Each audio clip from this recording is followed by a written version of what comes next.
ഈനാട് group MD-യും Ramoji film സിറ്റിയുടെ സ്ഥാപകനുമായ രാമോജി റാവു അന്തരിച്ചു. 87 വയസ്സായിരുന്നു. ഹൈദരാബാദിലെ ആശുപത്രിയിലായിരുന്നു അന്ത്യം.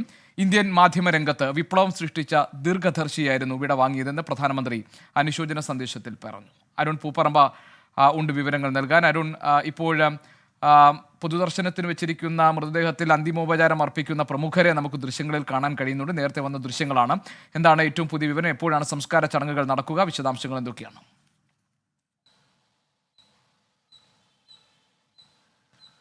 ഗോപികൃഷ്ണൻ സൂചിപ്പിച്ചതുപോലെ തന്നെ ഇന്ത്യൻ മാധ്യമ അതോടൊപ്പം തന്നെ സിനിമ പൊതുരംഗത്തെ നിറസാന്നിധ്യമായിരുന്നു. അദ്ദേഹത്തിന്റെ വിടവാങ്ങൽ വലിയ നഷ്ടമാണ് ആ രംഗത്തിനുണ്ടാവുന്നതെന്നാണ് ഏറ്റവും പ്രധാനപ്പെട്ട കാര്യം. പ്രധാനമന്ത്രി അനുശോചനക്കുറിപ്പിൽ സൂചിപ്പിച്ചതുപോലെ തന്നെ മാധ്യമ രംഗത്ത് വലിയ വിപ്ലവങ്ങൾ സൃഷ്ടിച്ച ഒരു വ്യക്തി കൂടിയായിരുന്നു അദ്ദേഹം.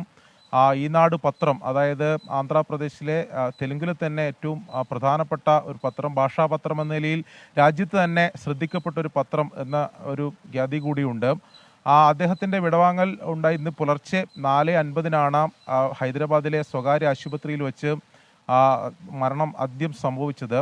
ഈ ശ്വാസകോശ സംബന്ധമായ ചില അസുഖങ്ങൾ അദ്ദേഹത്തിനുണ്ടായിരുന്നു. കഴിഞ്ഞ ബുധനാഴ്ചയാണ് ആശുപത്രിയിൽ പ്രവേശിപ്പിച്ചത്. പിന്നീട് വെന്റിലേറ്ററിന്റെ സഹായത്തോടുകൂടിയായിരുന്നു ജീവൻ പിടിച്ചു നിർത്തിയത്. പുലർച്ചെ ഈ രക്തസമ്മർദ്ദം ഉൾപ്പെടെ കൂടിയതിനാൽ അന്ത്യം സംഭവിച്ചു എന്നതാണ് ഔദ്യോഗികമായി അറിയിക്കുന്നത്. ഇപ്പോൾ ഫിലിം സിറ്റിയിൽ പൊതുദർശനം പുരോഗമിച്ചുകൊണ്ടിരിക്കുകയാണ്. പ്രമുഖ വ്യക്തികൾ, വിവിധ രംഗത്തുള്ള പ്രമുഖർ അവിടെ എത്തുന്നുണ്ട്. സിനിമ, രാഷ്ട്രീയ രംഗത്തുള്ള പ്രമുഖർ അവിടെ എത്തി അന്തിമോപചാരം അർപ്പിക്കുകയും ചെയ്യുന്നുണ്ട്. ഞാൻ നേരത്തെ സൂചിപ്പിച്ച പോലെ തന്നെ 1973-ലാണ് ഈനാട് പത്രം അദ്ദേഹം ആരംഭിക്കുന്നത്. അത് പിന്നീട് ആന്ധ്രയിലെ തെലുങ്കിലെ തന്നെ രാഷ്ട്രീയ പൊതുരംഗത്ത് വലിയ സ്വാധീനം ചെലുത്തിയ ഒരു ദിനപത്രമായി മാറി. പിന്നീട് അദ്ദേഹം 90-കളിൽ ടെലിവിഷൻ രംഗത്തേക്ക് മാറുകയും ഇപ്പോൾ 8 ഭാഷകളിലായി 12 ചാനലുകളുള്ള വലിയ നെറ്റ്വർക്കായിട്ടുള്ള ETV നെറ്റ്വർക്കിൻ്റെ ഉടമ കൂടിയായി അദ്ദേഹം മാറുകയും ചെയ്തു. അതോടൊപ്പം തന്നെ ലോകത്തെ തന്നെ വലിയ വിസ്മയം ഉണ്ടാക്കിയ